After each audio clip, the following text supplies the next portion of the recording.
Assalam alaykum wa rahmatullahi wa barakatuh.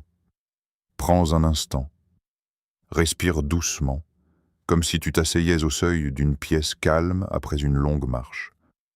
Ce rappel n'est pas là pour brusquer ton cœur, ni pour le pousser vers des émotions excessives. Il est là pour le poser, l'apaiser, et lui permettre de se souvenir de ce qu'il sait déjà au fond de lui, mais qu'il a peut-être du mal à entendre quand le bruit devient trop fort autour.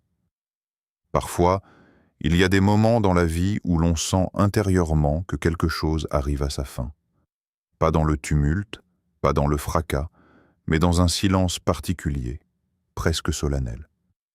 Comme lorsqu'un dossier se ferme doucement, sans colère ni regret, parce que tout ce qui devait être dit l'a déjà été, et tout ce qui devait être appris l'a déjà été aussi.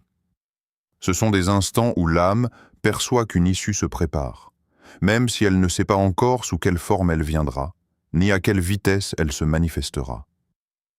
Ce rappel est une invitation à retrouver cette stabilité intérieure, à déposer ce que tu portes, non pas pour l'oublier, mais pour le confier avec plus de sérénité. Il n'est pas question ici de forcer l'espoir ni de fabriquer des certitudes artificielles.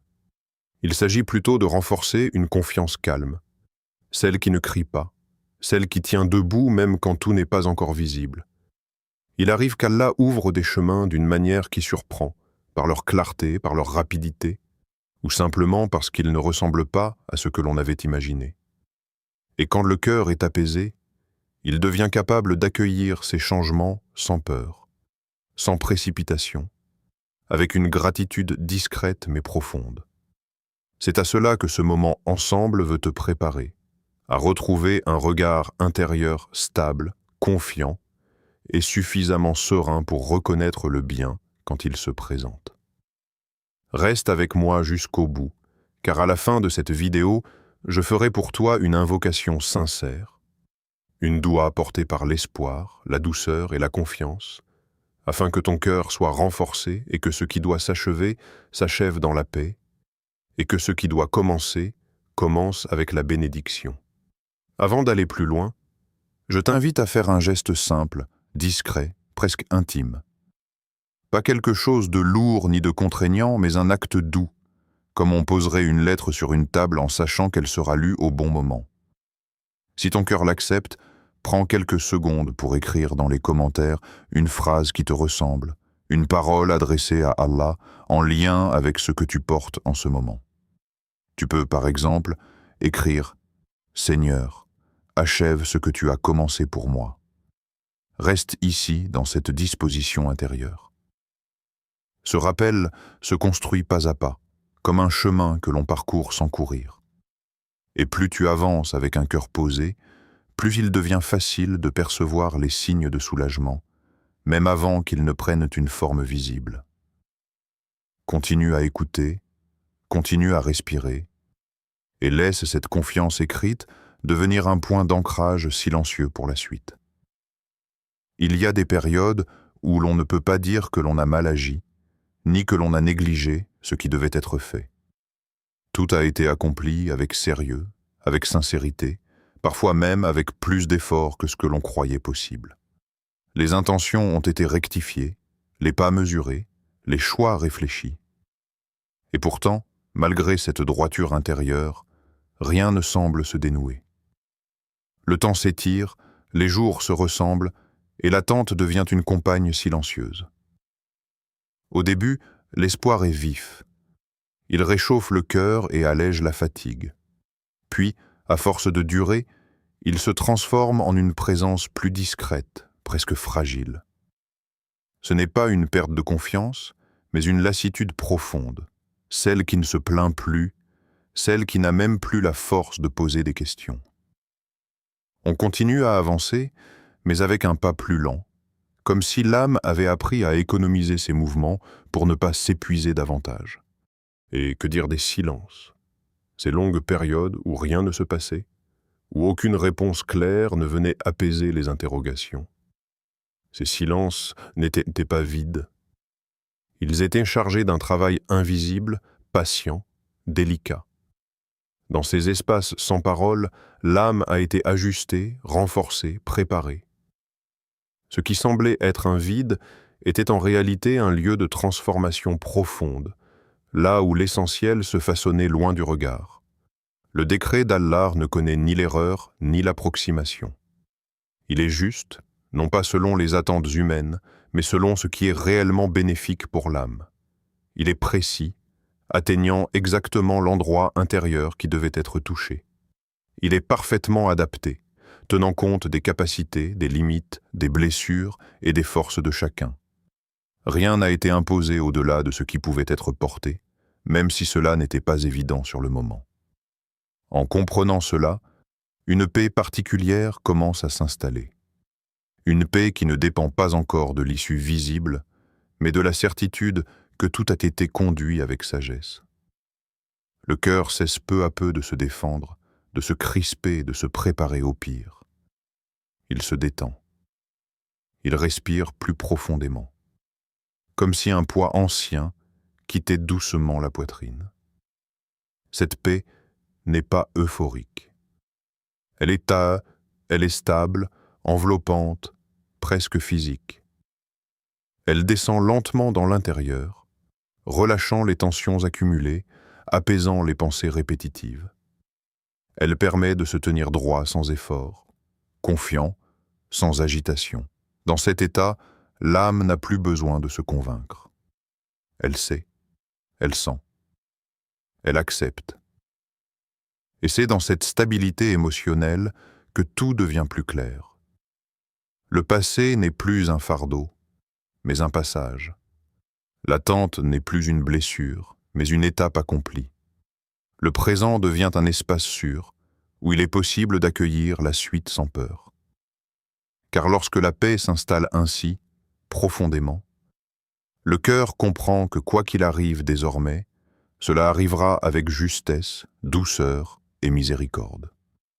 Lorsque le cœur commence à percevoir que le bien approche, une nouvelle responsabilité intérieure apparaît. Non pas celle de contrôler, ni d'anticiper chaque détail, mais celle de rester humble. L'humilité ici n'est pas une posture extérieure, c'est un état intérieur qui reconnaît que ce qui arrive n'est pas le fruit d'une habileté personnelle, mais d'une miséricorde accordée au moment juste. Elle protège le cœur de l'orgueil discret, mais aussi de la peur excessive. Accueillir sans peur demande une maturité profonde. Après une longue attente, il est naturel que l'âme se méfie, qu'elle craigne de perdre ce qui se présente, ou qu'elle se demande si la stabilité va durer. Pourtant, cette inquiétude peut devenir un obstacle si elle prend trop de place. Elle n'ajoute rien à la sécurité. Elle trouble seulement la capacité de recevoir. Apprendre à accueillir, c'est accepter que le bien puisse arriver sans être immédiatement menacé. Il arrive que l'on sabote inconsciemment ce qui se met en place. Non par mauvaise intention, mais par habitude de l'inquiétude. Le cœur, longtemps entraîné à se protéger, continue parfois à anticiper des difficultés qui ne sont plus là. Cette vigilance excessive fatigue l'âme et empêche la gratitude de s'installer pleinement. La préparation intérieure consiste alors à désapprendre cette tension, à relâcher le besoin constant de se préparer au pire. La maturité spirituelle se manifeste justement dans cette capacité à faire confiance sans naïveté, à espérer sans s'agiter. Elle permet de rester stable quand les circonstances évoluent, de ne pas se laisser emporter par l'excitation ni par la crainte. Le cœur mature sait que le bien, lorsqu'il est accordé, mérite d'être accueilli avec respect et simplicité, sans être immédiatement interrogé ou conditionné. La gratitude anticipée joue ici un rôle essentiel. Elle ne consiste pas à célébrer avant de voir, mais à reconnaître intérieurement que ce qui vient est un don. Cette reconnaissance apaise l'esprit, adoucit les réactions et ouvre un espace de réception plus large. Elle transforme l'attente en confiance calme et le changement en opportunité de croissance paisible. Dans cet état, le cœur se prépare non pas à se défendre, mais à recevoir. Il se tient ouvert, mais ancré. Il avance sans précipitation, sans retenue excessive. Il accepte que le bien puisse arriver simplement, sans être accompagné d'épreuves supplémentaires. Et dans cette posture intérieure, la suite du chemin peut se déployer avec fluidité, soutenue par une confiance tranquille qui ne cherche plus à tout maîtriser, mais à accueillir avec sérénité ce qui est offert. Allah n'est jamais lent. Il agit avec une exactitude parfaite, ajustée à chaque situation, à chaque cœur, à chaque capacité intérieure. Ce qui paraît long n'est pas un retard, mais une préparation. Chaque étape, chaque pause, chaque silence avait sa raison d'être. Rien n'a été laissé au hasard, rien n'a été oublié. Le temps a travaillé là où l'on ne voyait rien, affinant, consolidant, alignant ce qui devait l'être avant que le mouvement ne devienne visible. Lorsque le moment arrive, le changement peut sembler soudain, comme une porte qui s'ouvre sans effort apparent, alors qu'elle était restée longtemps fermée. Cette rapidité n'est pas un manque de sagesse, bien au contraire. Elle est souvent le signe que tout a déjà été réglé en amont, que les conditions intérieures et extérieures sont enfin réunies. Ce qui devait être appris l'a été, ce qui devait être purifié l'a été aussi. Il ne reste alors qu'à laisser la conclusion se manifester. Le silence prolongé qui précède ces transformations n'est pas vide. Il est dense, chargé de sens, même si ce sens échappe à la compréhension immédiate. Dans ce silence, l'âme a été préparée à recevoir sans se briser, à accueillir sans se perdre. Elle a appris à tenir sans voir, à espérer sans exiger. Et c'est précisément cette capacité qui permet ensuite au changement de se produire sans chaos, sans excès, sans déséquilibre. Quand les choses avancent rapidement après une longue attente, ce n'est pas pour déstabiliser, mais pour soulager. C'est une miséricorde subtile. Ce qui aurait été lourd à porter sur une longue durée devient léger quand il est accordé au bon moment. La rapidité, dans ce cas, devient un repos. Elle évite de prolonger inutilement ce qui a déjà accompli sa mission intérieure. Dans ces instants, le cœur n'a plus besoin de se précipiter ni de comprendre chaque détail.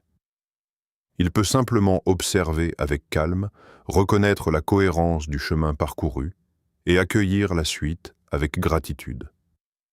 Le rythme change, non pas parce que les règles ont été modifiées, mais parce que le temps de la préparation est terminé. Et quand ce temps s'achève, la conclusion peut arriver sans bruit, avec une clarté étonnante, comme une réponse longtemps attendue qui trouve enfin sa place naturelle. Lorsque la délivrance arrive, elle ne suit pas toujours le tracé que l'esprit avait dessiné. L'âme humaine, même patiente et confiante, construit souvent des scénarios, des formes possibles, des chemins logiques. Elle imagine comment la situation devrait se résoudre, à quoi ressemblera la sortie, dans quel ordre les choses devraient s'aligner. Mais la sagesse divine ne se limite pas à ces projections. Elle dépasse les cadres familiers et emprunte parfois des voies que l'on n'aurait jamais envisagées. C'est ainsi que certaines portes s'ouvrent là où l'on n'avait même pas pensé frapper. Des opportunités apparaissent dans des endroits que l'on avait cessé de regarder. Non pas parce que l'on manquait de clairvoyance, mais parce que ce n'était pas à l'âme de les anticiper. Ces portes inattendues ne font pas de bruit en s'ouvrant. Elles ne s'imposent pas avec force.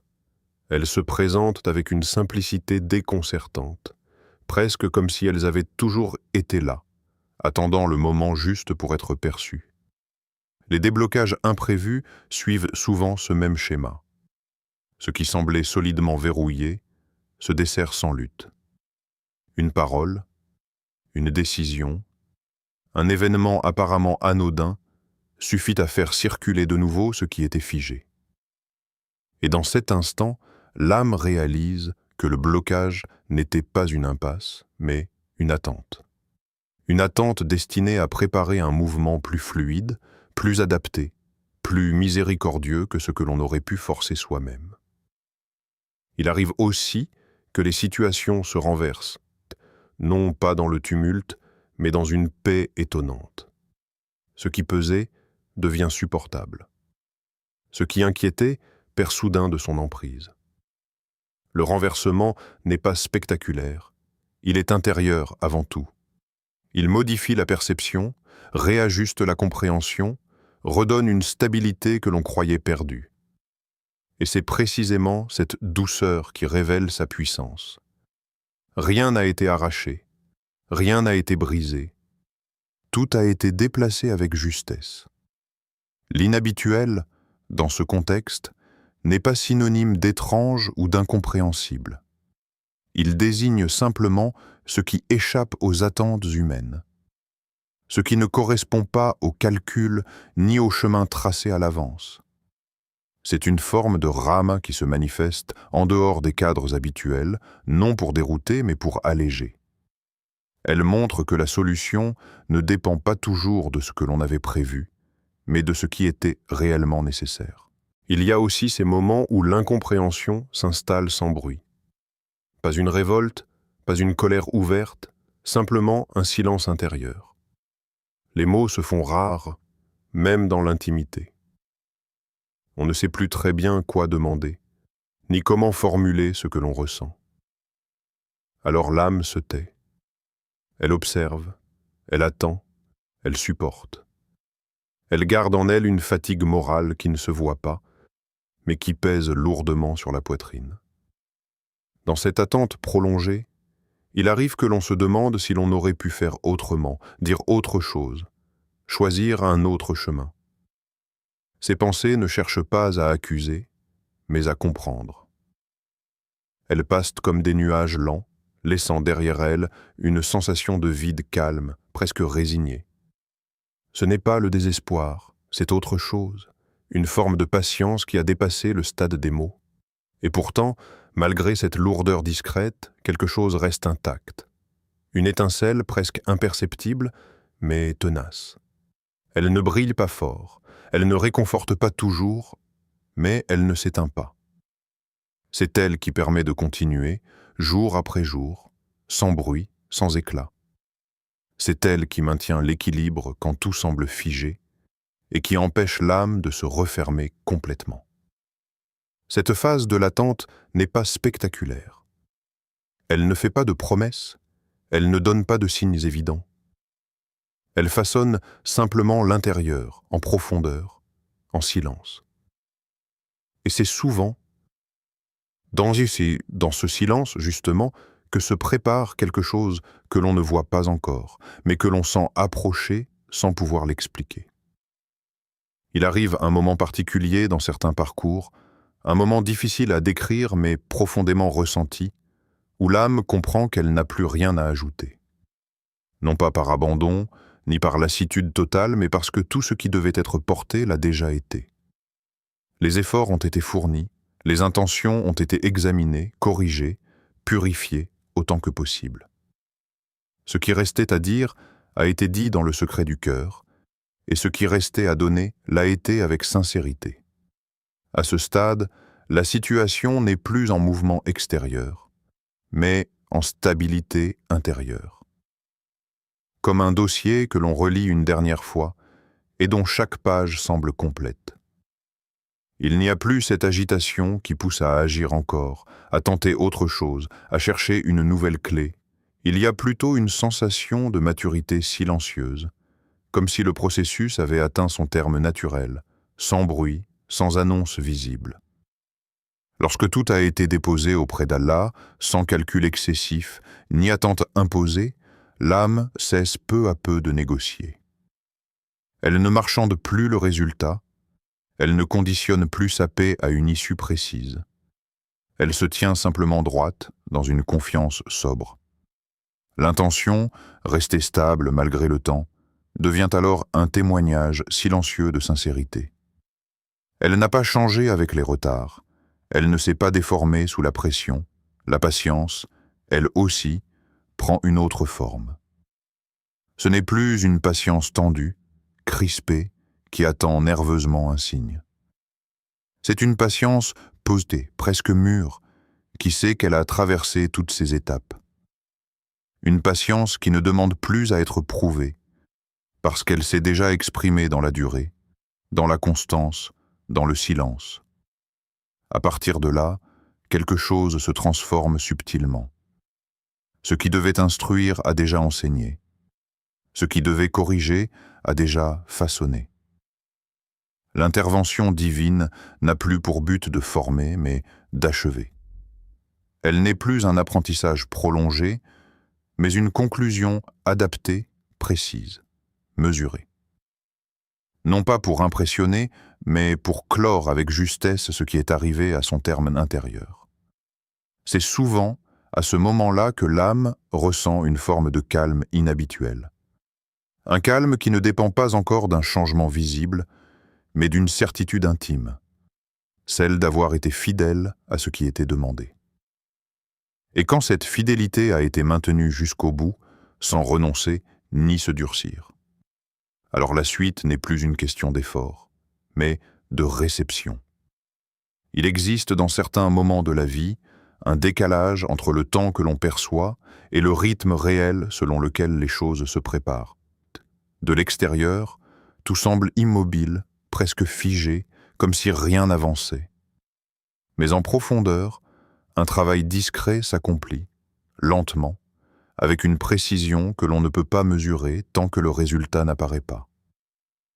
Ce qui demande beaucoup de temps pour se construire intérieurement peut, une fois arrivé à maturité, se résoudre avec une rapidité qui surprend. Lorsque l'on accueille cette dimension inhabituelle avec un cœur posé, sans résistance ni crainte, elle devient une source de soulagement profond. Elle rappelle que la sagesse divine n'est jamais limitée par nos anticipations. Elle agit là où elle doit agir, de la manière la plus bénéfique, même si cette manière surprend. Et dans cette surprise paisible, l'âme découvre souvent que ce qui arrive est plus juste, plus doux et plus durable que tout ce qu'elle avait imaginé auparavant. Quand le rythme s'accélère après une longue période d'attente, le cœur peut être surpris. Il peut même se demander s'il est prêt, s'il ne va pas être dépassé par ce qui arrive. Pourtant, lorsque l'intérieur a été préparé avec patience, la vitesse n'est plus une épreuve. Elle devient un soulagement. Elle n'écrase pas, elle allège. Elle ne déstabilise pas, elle rééquilibre.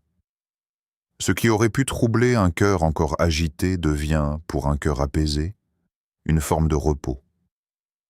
La rapidité, dans ce cas, n'est pas une pression. Elle n'impose rien de brutal. Elle vient simplement mettre fin à une attente qui a déjà accompli son travail. Le changement arrive non pour tester davantage, mais pour libérer. Il coupe court aux incertitudes prolongées, aux questions répétitives, à cette fatigue intérieure née de la durée. Quand le cœur est prêt, il n'a plus besoin de délai supplémentaire. La conclusion rapide devient alors une miséricorde discrète. Il est important de comprendre que la préparation ne se mesure pas toujours à l'intensité des émotions, mais à la stabilité intérieure.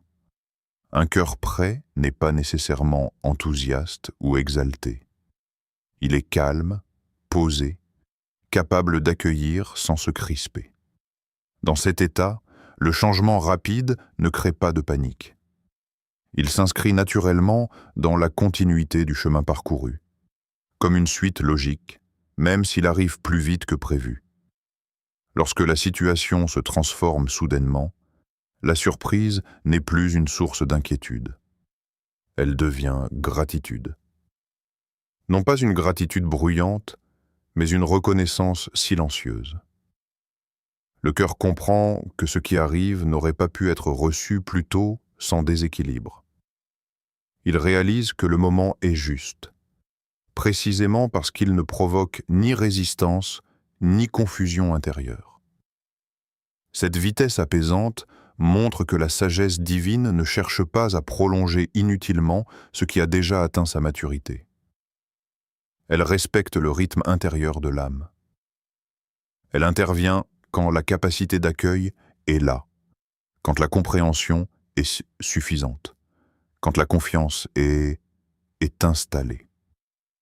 À ce moment-là, le changement n'a plus besoin d'être progressif. Il peut être rapide sans être violent, clair sans être déstabilisant. Ainsi, la certitude s'approfondit. Elle ne repose pas sur l'euphorie ni sur l'excitation du nouveau, mais sur une paix solide. Le cœur sait qu'il n'est pas emporté par les événements, mais accompagné à travers eux. Et dans cette certitude tranquille, la rapidité annoncée cesse d'être une source de crainte. Elle devient simplement le signe que le temps de l'attente est terminé et que le repos peut enfin commencer. À ce stade du chemin, il devient essentiel de s'arrêter intérieurement et de regarder avec douceur tout ce qui a été traversé. Non pour analyser encore, ni pour juger, mais pour reconnaître. Reconnaître que rien n'a été perdu. Rien.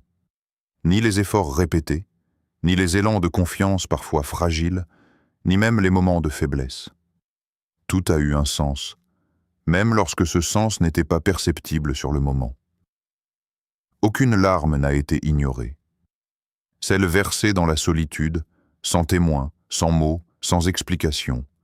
Celles qui sont venues tard dans la nuit ou tôt le matin, quand le cœur était trop plein pour rester silencieux.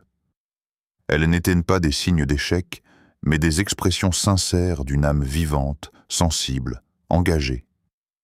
Elles ont été recueillies avec une précision parfaite, même si rien ne semblait changer extérieurement à ce moment-là. Alors que nous arrivons au terme de ce chemin intérieur, prends un instant pour laisser chaque respiration devenir plus profonde, plus calme. Tout ce que tu as traversé, toutes les pensées, toutes les attentes, tous les silences se rejoignent ici, dans cette tranquillité. La certitude que ce qui devait s'accomplir est en train de l'être commence à s'installer, doucement, sans bruit. Il n'y a plus besoin de lutter, ni de précipiter ce qui est déjà mûr. Dans ce moment de calme, tournons nos cœurs vers Allah, en déposant humblement nos désirs, nos espoirs et nos besoins, avec sincérité et ouverture. Seigneur, fais que ce que nous avons commencé avec patience et foi atteigne sa perfection. Accomplis nos affaires selon ta sagesse, de la manière la plus juste et la plus bénéfique pour nous, pour ceux que nous aimons, et pour tous ceux qui dépendent de toi. Seigneur, accorde-nous la clarté dans nos décisions, la lumière dans nos doutes, et la guidance pour chaque pas que nous posons. Aide-nous à percevoir la direction qui mène à la paix intérieure, et à accueillir le bien qui se présente à nous sans peur, sans crainte de manquer ou de perdre. Permets que nos efforts soient récompensés, que nos intentions sincères trouvent leur accomplissement, et que nos cœurs restent ouverts à recevoir tes bénédictions, petites ou grandes, visibles ou invisibles. Seigneur, répands sur nous la sérénité dans nos esprits et la tranquillité dans nos cœurs. Remplis notre vie de subsistance licite, de relations justes, de paroles apaisantes et de moments de gratitude profonde. Aide-nous à rester humbles face aux dons que tu nous accordes, à reconnaître la valeur de chaque souffle et à accueillir chaque étape comme une opportunité de croissance et de renforcement spirituel. Nous t'invoquons, Seigneur, pour que nos épreuves trouvent leur dénouement, pour que nos attentes soient comblées avec douceur et exactitude, et pour que notre âme trouve la paix dans la certitude de ton décret. Fais que notre patience et notre persévérance soient des ponts vers la facilité et la joie sincère, et non des poids qui alourdissent notre cœur. Amin.